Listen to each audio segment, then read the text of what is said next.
इज्जत नहीं है, ऐसा नहीं है, औकात नहीं है, क्योंकि जिसकी औकात होती है ना, उसके चाहने वाले भी होते हैं, उसके नफरत करने वाले भी होते हैं। तो इंद्र बोला तो फिर ठीक है, एक तपस्या, एक ऐसा वरदान हमको भी दे दीजिए तो ताकि हमको भी उससे हारे नहीं। बोले तुम तपस्या किए हो, जब आप असफल हो तो आपकी कोई औकात नहीं है, लेकिन जब सफल हो गए, जब कामयाब हो गए, तो लोग आपके फोटो की भी कीमत देने आ जाते हैं। जब लोग आपके बराबर नहीं पहुंच पाते ना, तो वो आपको अपने बराबर लाने में लग जाते। गरीबी जब आए तो बुरा लगता, लेकिन यही गरीबी का पता जब दूसरों को चल जाए, अपनी गरीबी का, तो ज्यादा बुरा लगता है। और अमीरी जब आए तो अच्छा लगता है, और अपनी अमीरी का पता जब दूसरों को चल जाए तो और अच्छा लगता है। अरे भैया, आप जॉब के मालिक नहीं हो, जॉब के नौकर हो, तो आपके हाथ में जॉब की सिक्योरिटी हो ही नहीं सकती। आगे सारे भैया, सारे आगे सेशन में, सारे आगे, ठीक है। आज बड़े दिनों बाद दिमाग की नसें खोलने वाला सेशन एक बार फिर से करने वाले हैं। 2024 में अपने को जॉब सिक्योरिटी के बारे में नहीं सोचने की जरूरत है ना, फाइनेंशियल सिक्योरिटी के बारे में सोचने की जरूरत है। आज इसी के बारे में पूरा डिटेल सेशन हम करने वाले हैं। बहुत सारे एग्जांपल्स दूंगा, छोटी छोटी स्टोरी से कनेक्ट करूंगा आपको, मजा आएगा इसके सेशन में, बहुत कुछ सीखने को मिलेगा। बस दिमाग की नसें खुली रखना। खैर, दिमाग की नसें खोलने का काम मेरा है, आप आंख और कान खुला रखना, ठीक है।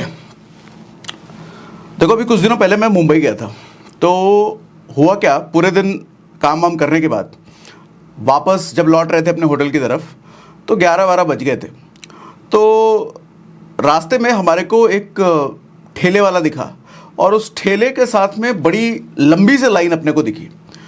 तो मैंने सोचा भैया यहाँ क्या हो रहा है, ठेले पे ऐसा क्या हो रहा है जो इतनी लंबी सी लाइन लगी हुई है। तो पता करा तो पता चला कि यहाँ पर भैया वो मिसल पाव बिक रहा है। मिसल पाव जानते हो, मुंबई का बड़ा फेमस खाना है, मेरे को भी बड़ा पसंद है, मुंबई जाता हूँ तो खाता हूँ। तो मैंने देखा एक मिसल पाव बेचने वाले ठेले के बाहर रात को 11 बजे इतनी लंबी लाइन, तो मतलब कुछ तो खास लग रहा है इस मिसल पाव वाले में भैया। तो हमारे साथ जो बैठे थे, जो गाड़ी चला रहे थे, हमने उनको बोला भैया जरा बोलिए उनको ऑर्डर करके, ऑर्डर लाए। तो थोड़ी देर बाद वो जो बना रहे थे मिसल पाव, वो प्लेट में लेकर के आए। हमने सोचा गाड़ी में ही खा लेंगे, क्या बाहर निकले। तो मुझे जैसे ही देने लग गए, इत्तेफाक से वो मुझे पहचान गए, हमारे वीडियोस भी देखते थे, बड़े खुश से हो गए वो हमें देख करके, और बातें बातें करने लग गए। इतने में उनका कस्टमर पीछे से चिल्लाने लग गया, क्योंकि लाइन लगी हुई थी पीछे। तो हमने कहा कि कोई नहीं, आप पहले कस्टमर सर्व कर लो, उसके बाद आराम से हम बात करेंगे। तो उन्होंने बोला सर आप कहाँ रुके हैं, कहाँ रहते हैं। मैंने बोला आगे होटल, कुछ दूर आगे हमारा होटल था। हमने बताया कि इस होटल में हम रुके हैं। तो उन्होंने बताया कि कल सुबह सर मैं आपसे मिलने आना चाहूँगा, अगर आप समय दे तो मैंने उनको बोला भैया सुबह तो नहीं मिल पाएंगे, क्योंकि हमारी सुबह 5 बजे फ्लाइट है, सुबह 5 बजे मैं निकल जाऊँगा।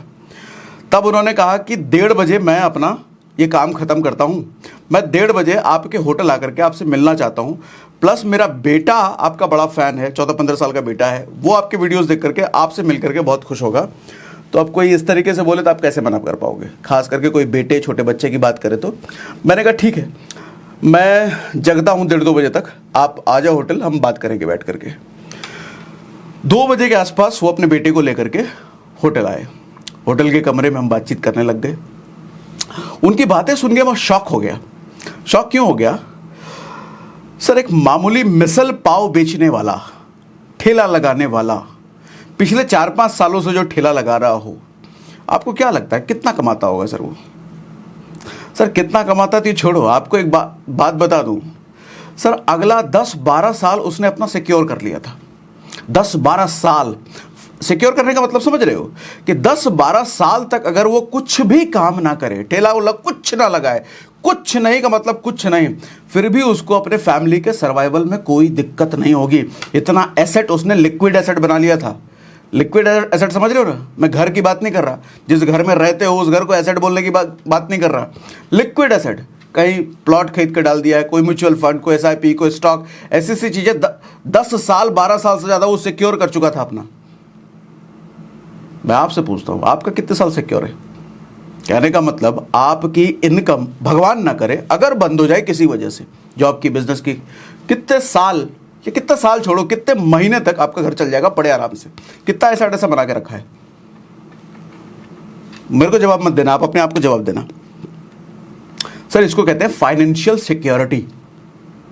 हम मिडिल क्लास वालों को बचपन से एक शब्द बताया जाता है, जॉब सिक्योरिटी। बेटा ऐसी जॉब लेनी है जिसमें सिक्योरिटी हो, जॉब सिक्योरिटी तो होनी चाहिए। अरे चाचा एक बात बताओ, जॉब जिसने क्रिएट किया उस जॉब की सिक्योरिटी वो तय करेगा कि आप तय करोगे?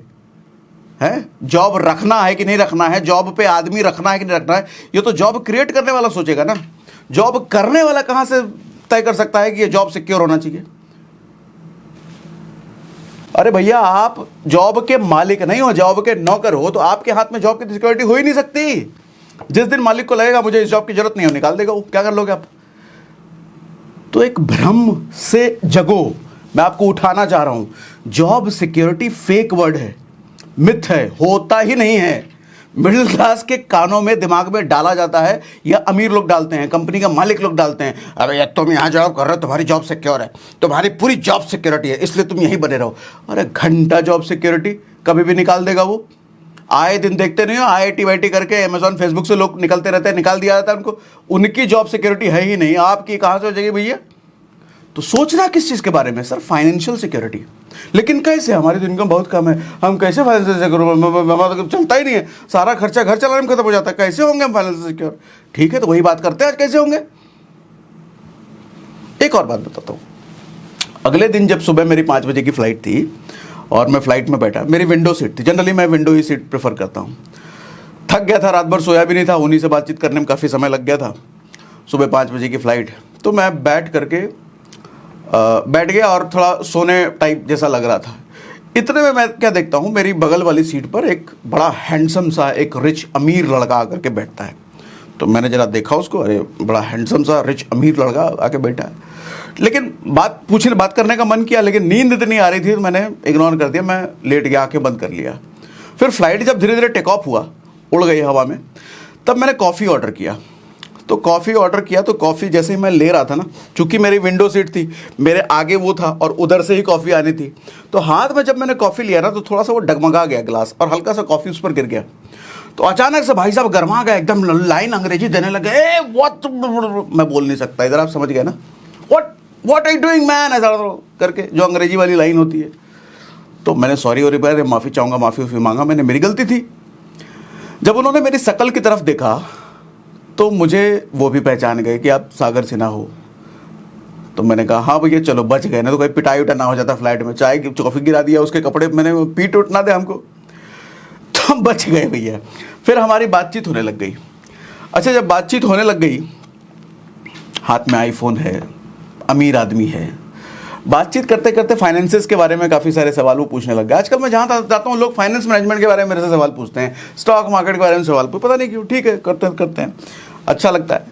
तो पूछताछ में पता चली कि भाई साहब एक MNC में जॉब करते हैं और 6-7 महीने हुए हैं जॉब करते हुए, और सैलरी है मात्र 25,000 रुपये महीने की, मात्र 25,000 रुपये महीने की। अच्छा, मैंने शुरुआत में क्या बोला, एक अमीर लड़का मैंने कैसे समझा? सर ऊपर से नीचे तक बंदा वो ब्रांडेड था, ऊपर से नीचे तक। हाथ में आईफोन का लेटेस्ट वर्जन 15 प्रो मैक्स था, कान में जब उसने लगा रखा था वो एयरपॉड प्रो था, मतलब 27-28 हज़ार का तो उसका हेडफोन था, 1.5 लाख का उसका फ़ोन था, और कपड़े ऊपर से नीचे तक ब्रांडेड थे। तो अमीर तो देखने में लग जाएगा, और वो लगाना भी यही चाहता है। हर मिडिल क्लास, हर जो फेक रिच होता है, दिखाना भी यही चाहता हूँ। मैं देख के यही समझा। मैंने पूछा 25,000 की सैलरी में 1.5 लाख का आईफोन कैसे भैया? बोला EMI भी लिया सर, क्रेडिट कार्ड।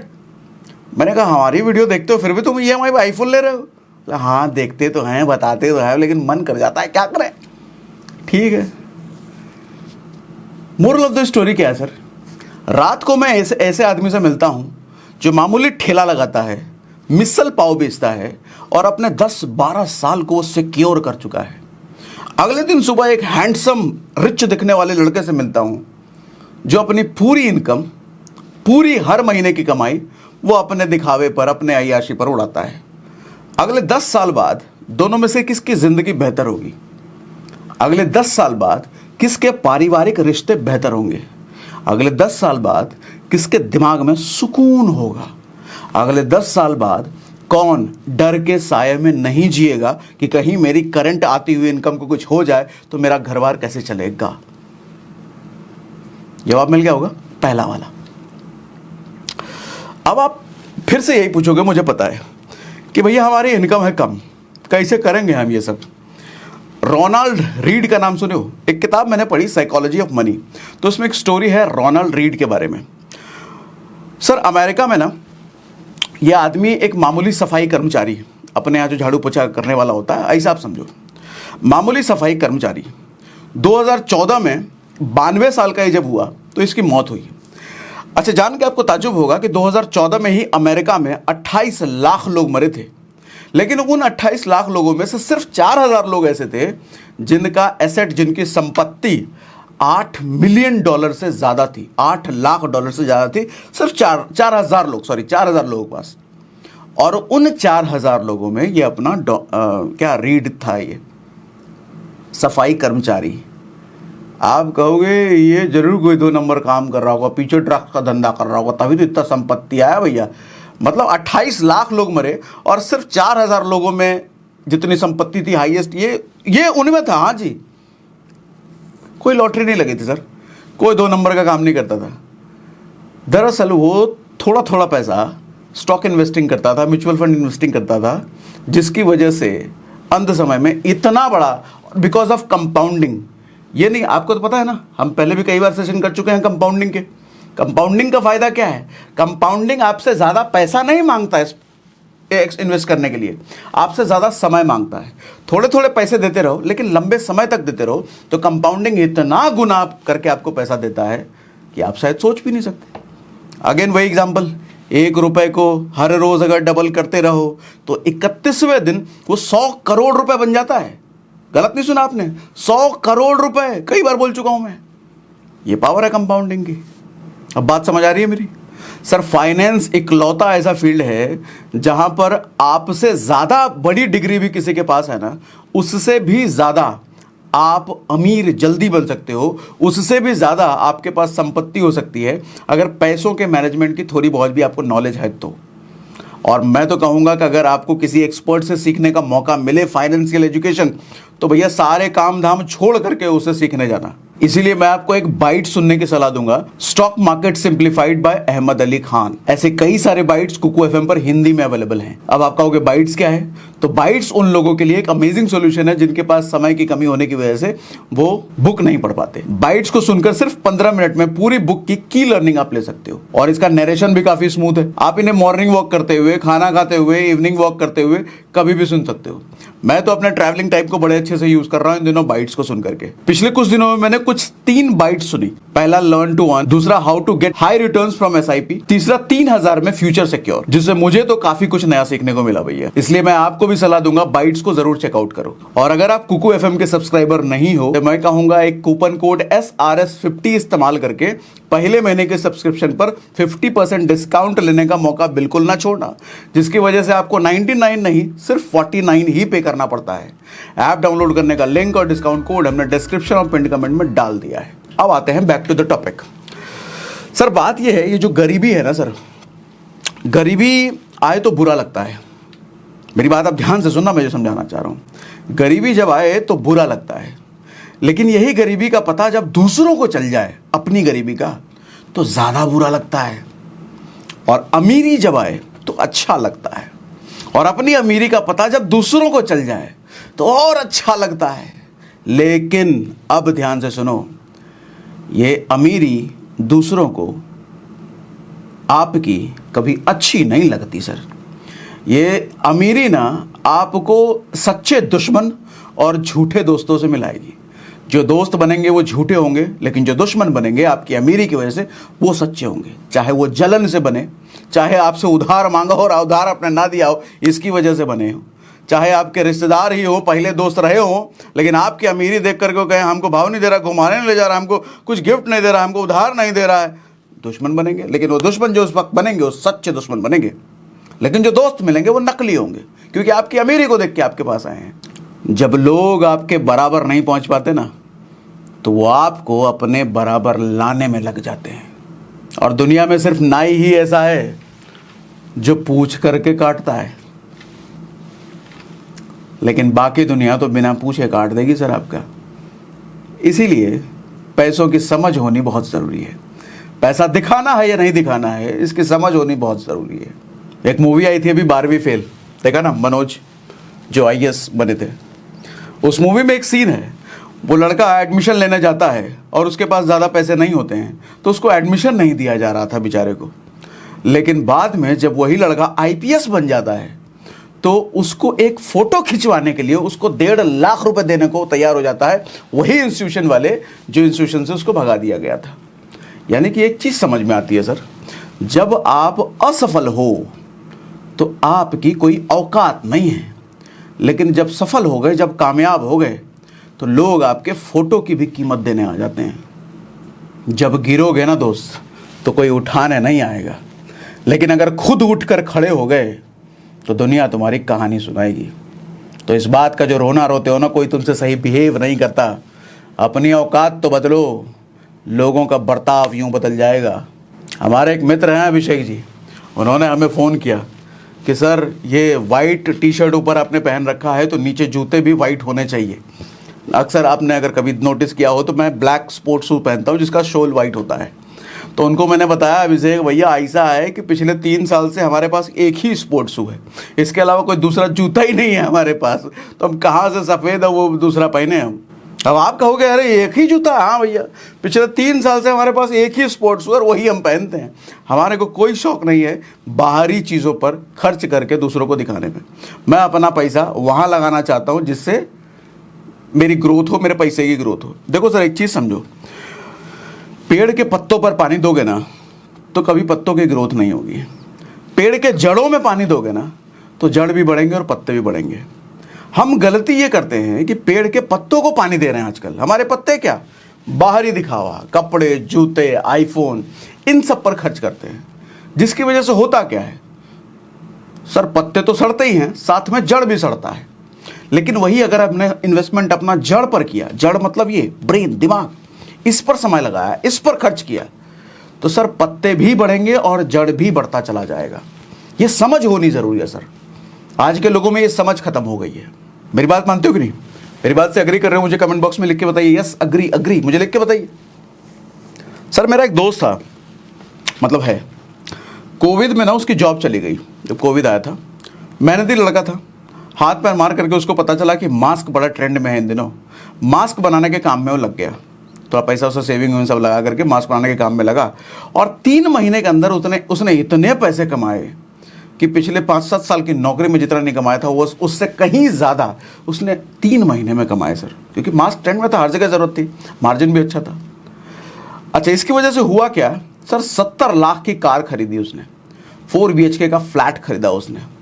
लेकिन धीरे धीरे कोविड चला गया, मास्क की डिमांड घटती चली गई, उसका काम ठप होता चला गया। फिर कई सारे छोटे मोटे काम उसने शुरू किए, लेकिन कोई भी चला नहीं। आज के समय में वो वापस नौकरी कर रहा है और 70 लाख की गाड़ी उसकी बिक चुकी है। वो 4 BHK का फ्लैट भी उसको बेचना पड़ा है। मतलब ज़िंदगी बिल्कुल वैसे ही चल रही है जैसे पहले जॉब में चलती थी। सर कोविड आया, एक बड़ा पैसा कमाया, लेकिन बड़े पैसे को खर्च किया, उस खर्च किए वो पैसा गोलमोल होकर के कहाँ चला गया उसको कुछ नहीं पता। ज़िंदगी फिर से वहीं आ गई जहाँ कोविड से पहले थी। सर कमाई का साइज आपको अमीर नहीं बना सकता, कमाई का मैनेजमेंट आपको अमीर बना सकता है।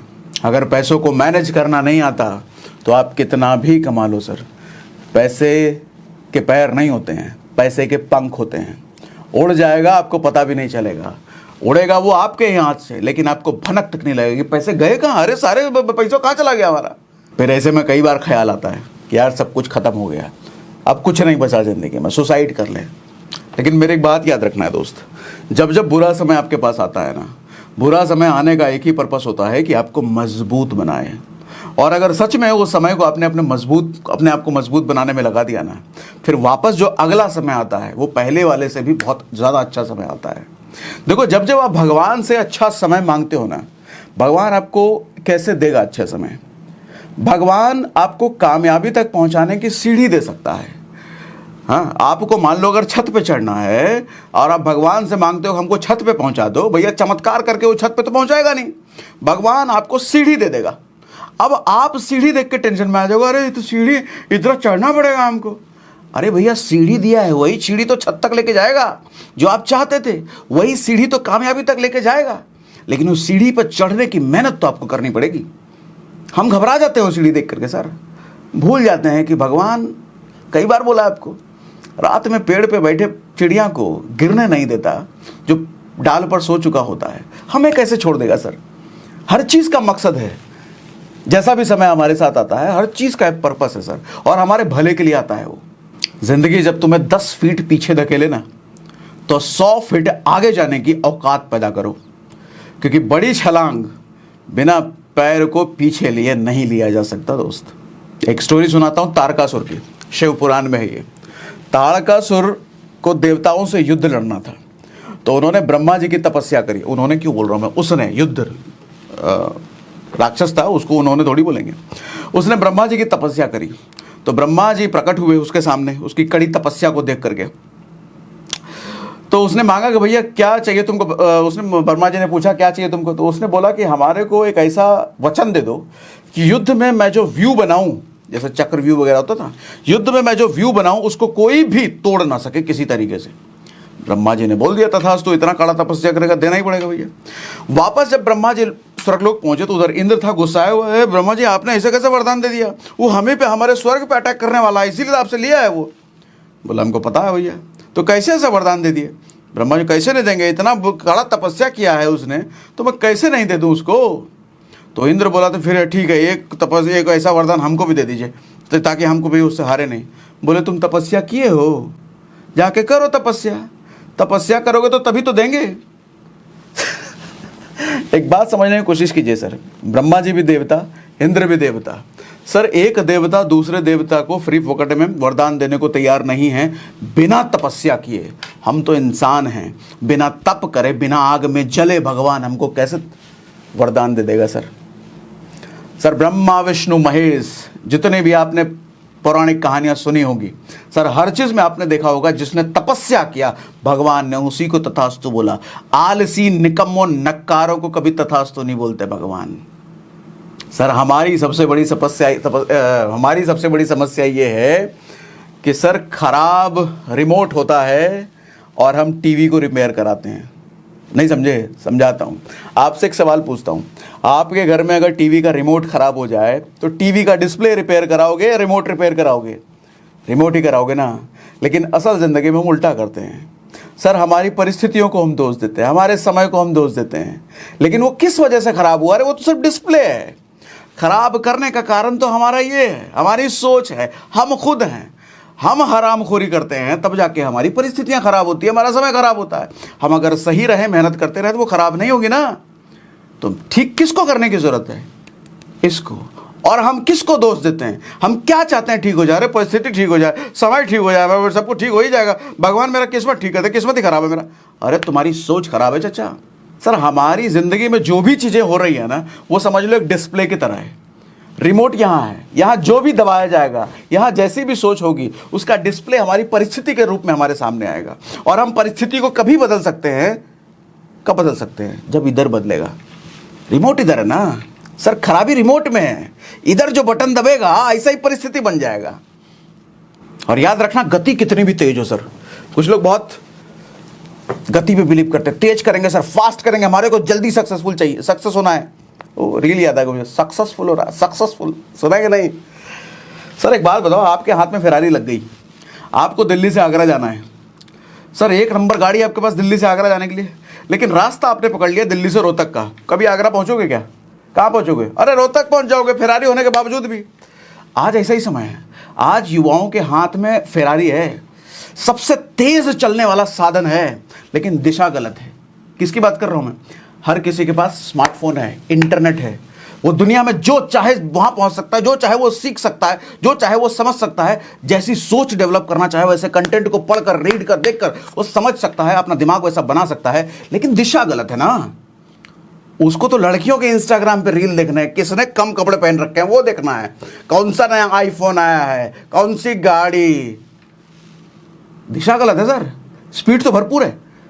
इंटरनेट पटाख से इधर, पटाख से उधर, पटाख से जो सर्च करो हाथ में आ जाएगा। और अगर आप ये कहते हो ना कि हमको तो पैसा सर कमाना बहुत है लेकिन कमाना नहीं आ रहा, क्या करें, एकदम रातों रात अमीर बनने का कोई रास्ता बता दो, क्विक रिच स्कीम बता दो। लोग इसी में बर्बाद हैं, इसी के चक्कर में तो स्कैम होते हैं। क्विक रिच, तुरंत अमीर बनना है सर, फाइनेंशियल एजुकेशन चाहिए तो रातों रात एजुकेशन चाहिए, ऐसा कुछ तरीका बताओ कि पैसे को हम मैनेज करके खटाखट अमीर बन जाए। अरे चचा तुम ना यार। तो देखो चीजें धीरे धीरे होती है। एक एग्जांपल फिर देता हूं आपको। हमारी जो किताब है ना द रियल रिच, आपको पता ही नहीं, हमारी किताब अब लॉन्च होने वाली, प्री लॉन्च में अमेजन पे अवेलेबल है, द रियल रिच सर्च करना उसमें हमने पैसों के बारे में बहुत डिटेल में बात कर रखा। खैर किताब के बारे में नहीं बात कर रहे। तो किताब, मेरा एक ड्रीम था कि मैं बहुत पहले से किताब लिखूं।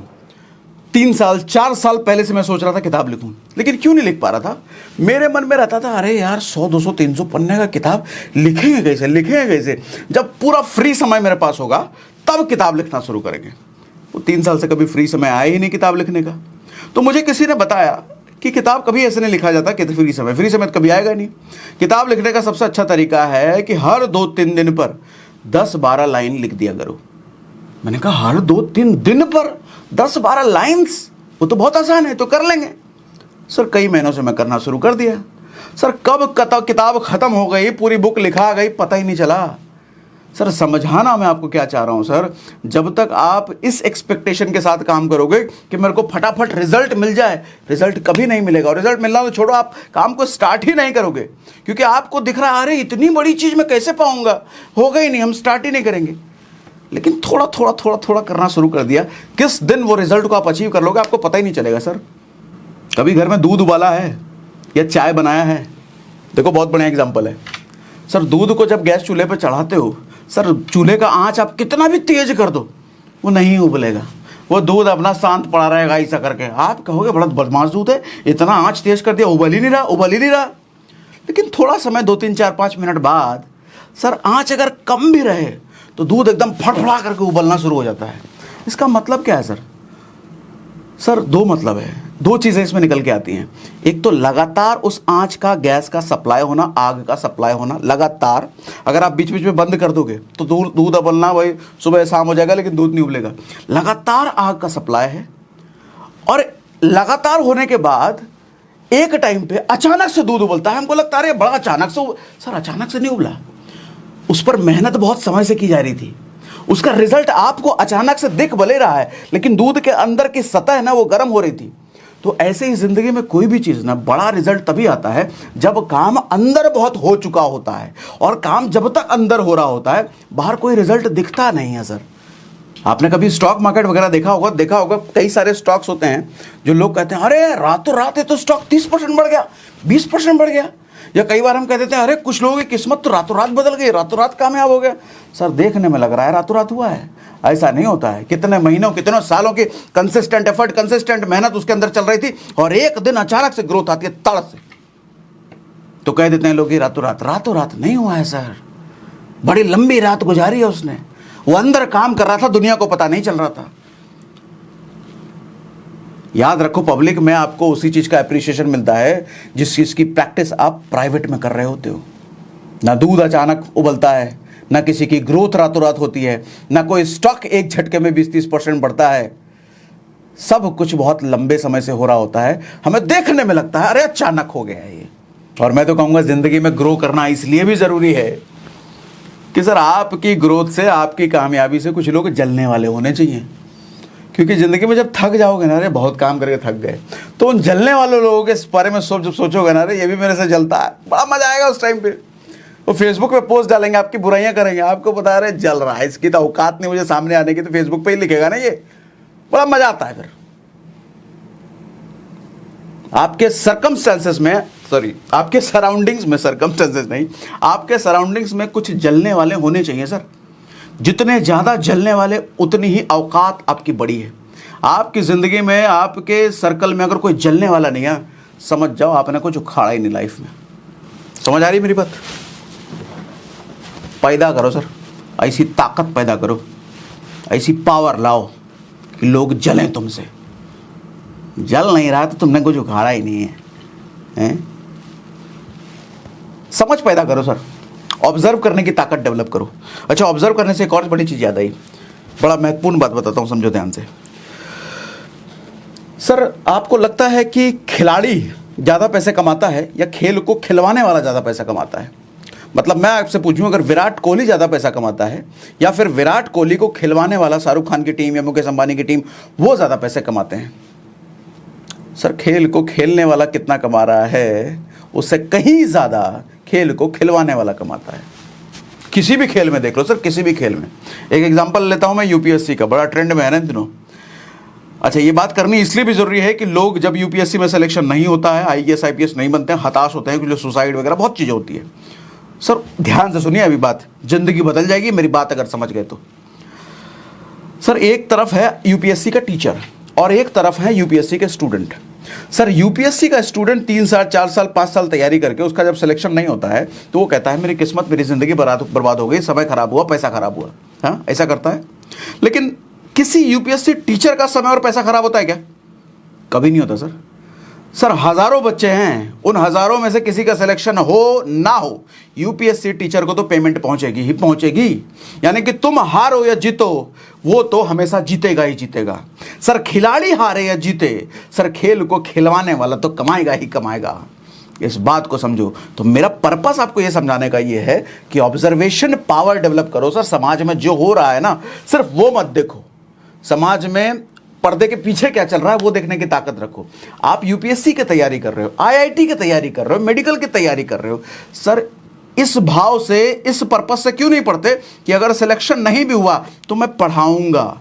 सर ज्यादातर यूपीएससी के टीचर, आईआईटी के टीचर वो पास आउट नहीं होते हैं, वो फेलियर्स होते हैं। लेकिन चूंकि अच्छे से उन्होंने पढ़ाई करी होती है तो अच्छा पढ़ा पाते हैं वो।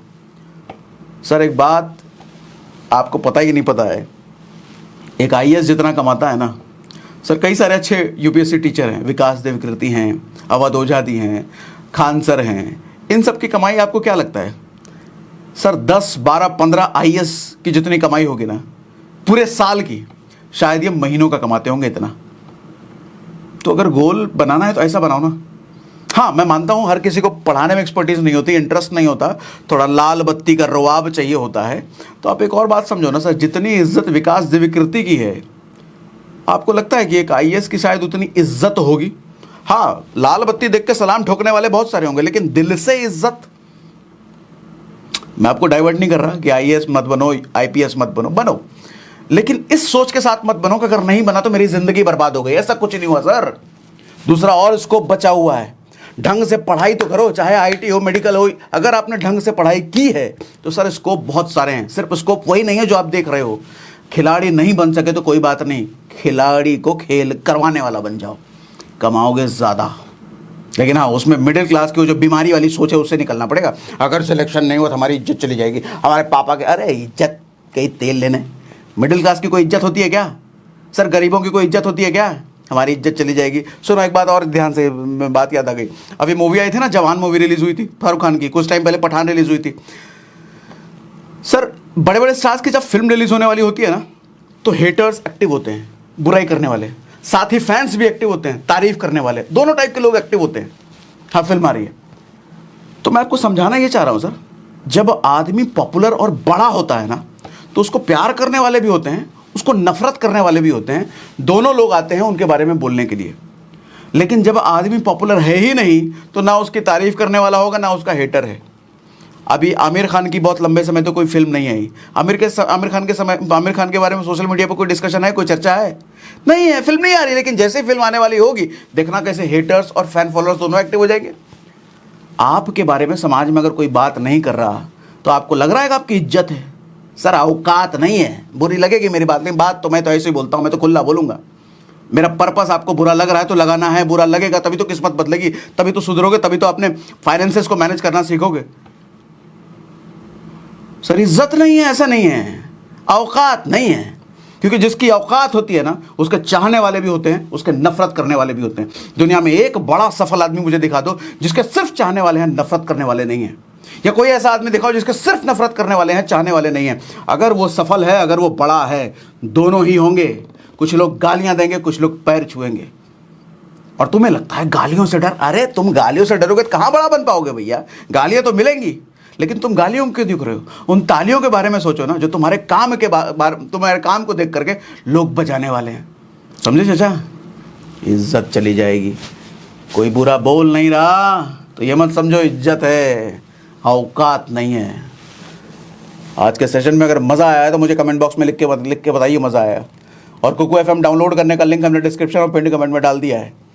सीखना हो तो डाउनलोड कर लेना। बुरा लगा हो तो ये नहीं कहूँगा माफ़ करना, बुरा लगा हो तो लगना चाहिए। मेरा पर्पस ही था बुरा लगाना, क्योंकि बदलाव तभी आता है जब दिल में चोट लगती है, और मेरा पर्पस ही है आपके दिल में चोट लगाना। तो आज के सेशन में इतना ही। मुझे कमेंट बॉक्स में लिख के जरूर बताइएगा अगर मजा आ गया तो। लिख के बताइए। अरे पढ़ रहा हूं मैं कमेंट, देखो स्क्रीन खोल के बैठा हूं, देखो।